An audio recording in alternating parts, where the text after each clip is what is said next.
వాస్తవం లేదు. ఈ మాట పదే పదే చెప్పినందువల్ల ఇది నిజమైపోతుంది అని అనుకుంటే కాదు. ఒకటి. రెండవది, హింస లేకుండా జరుగుతోంది అని అంటున్నారు. ప్రొఫెసర్ హరగోపాల్ గారు మన్నించాలి, ఐ బెగ్ టు డిఫర్. మేము ఢిల్లీలో విశాలాంధ్ర మహాసభ తరపున ఒక మీడియా వర్క్షాప్ పెట్టి అక్కడ జరుగుతూ ఉంటే ఇక్కడ టెలివిజన్లో దాని వార్త చూసిన తర్వాత మా ఇంటి మీదకి 40 మంది వెళ్ళి రాళ్లు విసిరారు. 80 సంవత్సరాల నా తల్లి, 20 సంవత్సరాల నా కూతురు, ఇద్దరు మాత్రమే ఉన్నారు. హింస కదా? భయపెడతారా?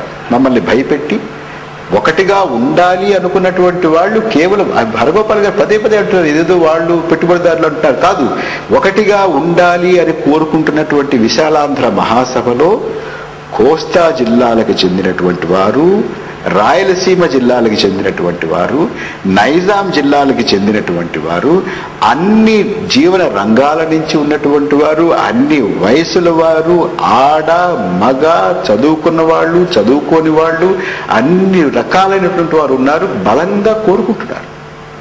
ఇది ఇది ఇది విభజన కోరుకునేటటువంటి వాళ్ళు అరిచినట్టుగా మేము అరవట్లేదు కాబట్టి, విభజన కోరుకుంటున్నటువంటి వాళ్ళు మాట్లాడుతున్నటువంటి పరుషమైనటువంటి పదజాలంలో మేము మాట్లాడట్లేదు కాబట్టి, విభజన కోరుకుంటున్నటువంటి వారిలాగా మేము ప్రవర్తించట్లేదు కాబట్టి, మాకు వాదనలో బలం లేదనో, మేము ఎక్కువ మందిని కావనో, లేకపోతే మేము చెప్పే దాంట్లో నిజాయితీ లేదనో మరొకటో చెప్పడం అనేటువంటి సమంజసం కాదు. ఇప్పుడు హరగోపాల్ గారు విభజన కోరుకుంటున్నారు. హరగోపాల్ గారు విభజన కోరుకుంటున్నారు అనేటువంటి మాటను నేను గౌరవించి, విభజన కోరుకోవడం అనేటువంటి సమంజసం కాదు అని నేను చెప్పడంలో నాకు న్యాయం ఉంది. అలాగే వారు కూడా పరకాల ప్రభాకర్ సమైక్యతను కోరుకుంటున్నారు, కానీ సమైక్యత కోరుకోవడం అనేది సమంజసం కాదు అని అనుకుంటే ఆయన ఆలోచన ధోరణికి నా ఆలోచన ధోరణికి ఒక సంవాదం ఉంటుంది. అంతేగాని నువ్వు సమైక్యతను కోరుకుంటున్నావు అంటే నీకు ఇక్కడ 1000 కోట్ల పెట్టుబడులు ఉన్నాయి కాబట్టి, నువ్వు ఏదో దోచేసుకుందాం అనుకుంటున్నావు కాబట్టి, నువ్వు భూములు సంపాదించేసావు కాబట్టి అని నిందాపూర్వకమైనటువంటి మాటలు మాట్లాడితే, మీరు విభజన ఎందుకు కోరుకుంటున్నారనంటే విభజన కోరుకునేటటువంటి దొరలకు వెనకాలో, పట్వారీలకు వెనకాలో, లేకపోతే పటేళ్ల వెనకాలో మీరు తిరుగుతున్నారు, వాళ్ళ మాటలు నమ్మి వెళ్తున్నారు, వాళ్ళు రెచ్చగొట్టినటువంటి మాటలకి రెచ్చిపోయి వెళ్తున్నారు అనేటువంటి మాట నేనంటే ఇది ఇది ఇది సంవాదమా? ఇది వాదన? ఇది ఒక చర్చ? ఇది కాదు హరగోపాల్ గారు. హరగోపాల్ గారు, మీరు అంటున్నటువంటి మాటే అవాంఛనీయమైనటువంటి మనుషులు, అవాంఛనీయమైనటువంటి రాజకీయ శక్తులు, అవాంఛనీయమైనటువంటి సాంఘిక శక్తులు అంటున్నాయి కాబట్టి మిమ్మల్ని కూడా నేను ఆ ఘాటను కట్టాను. అలాగే నేను అంటున్నటువంటి మాట అవాంఛనీయమైనటువంటి మనుషులు, అవాంఛనీయటువంటి శక్తులు అంటున్నారు కాబట్టి మమ్మల్ని ఆ ఘాటను కట్టేయడం అనేటువంటిది కరెక్ట్ కాదు. మేము చెప్తున్నటువంటి మాటలో ఒక పవిత్రత ఉంది. మేము చెప్తున్నటువంటి ఆశయంలో ఒక ఒక ఒక స్పష్టత ఉంది. దాని వెనకాల ఒక గాఢమైనటువంటి విశ్వాసం ఉంది, ఒక గాఢమైనటువంటి కోరిక ఉంది, ఒక ఉన్నతమైనటువంటి ఉదాత్తమైనటువంటి ఆశయం ఉంది. తెలుగు ప్రజలందరూ కలిసి ఉండాలి అనేటువంటి మాట ఇవాళ మేము చెప్తున్నటువంటి మాట కాదు. విశాలాంధ్ర మహాసభ, ఆంధ్ర మహాసభ 1900 దశకం అంటే 20వ శతాబ్దం ప్రారంభంలో 1901, 1902లో మొదలైనటువంటి ఆలోచన నెమ్మదిగా పెద్దదై 1921, 28, 30, 31, 56 వరకు జరిగినటువంటి మహా ఉద్యమం, అన్ని చోట్ల నుంచి జరిగినటువంటి ఉద్యమం యొక్క ఫలితంగా వచ్చినటువంటిది. ఆ స్ఫూర్తితో పనిచేస్తున్నటువంటి వాళ్ళు. అంచేత మేము చెప్తున్న దాంట్లో వారి గురించి ఆలోచించలేదు. పేదవారు ఎక్కడున్నా కూడా ఆలోచించాల్సినటువంటి బాధ్యత హరగోపాల్ గారికి ఉంది, పరకాల ప్రభాకర్కి ఉంది, అందరికీ ఉంది. ఎక్కడైనా అన్యాయం జరుగుతుంటే ఖండించాల్సినటువంటి బాధ్యత ఆయనకి ఎంత ఉందో మాకు అంతే ఉంది.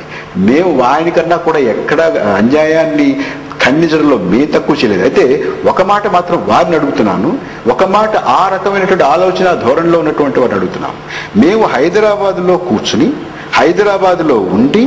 హైదరాబాద్లో ఉండి మేము ఈ రాష్ట్రం ఒకటిగా ఉండాలి అనేటటువంటి మాట మాట్లాడేటటువంటి హక్కు, స్వేచ్ఛ మాకు ఉందా లేదా హరగోపాల్ గారిని చెప్పమనండి. ఒకటి. హరగోపాల్ గారు మేము చెప్తున్నటువంటి మాటతో విభేదించవచ్చు, కానీ ఒక ప్రజాస్వామ్యవాది అని మేము అనుకుంటున్నాము.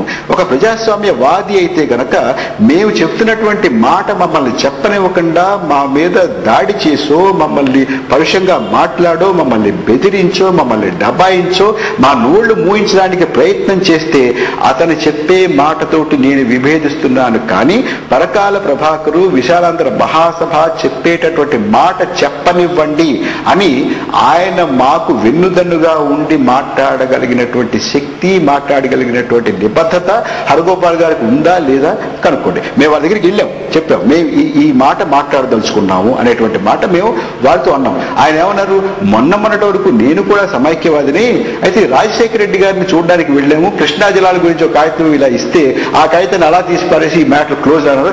ఆ వేటి నుంచి నేను విభజనవాదిని అయిపోయాను, వేర్పాటువాదిని అయిపోయాను, రాష్ట్రం ఒకటిగా ఉండేటువంటి పరిస్థితి లేదని అనుకున్నాను. అంటే ఒక ముఖ్యమంత్రి ఇలా కాగితం ఇలా పడేస్తేనేమో ఈయనేమో విభజనవాది అయిపోయి, ఒక ముఖ్యమంత్రి బ్రదర్ నేను అన్ని చూస్తా తప్పకుండానంటే ఆయనేమో మరొక ఉంటాడు. అది కాదు కదా.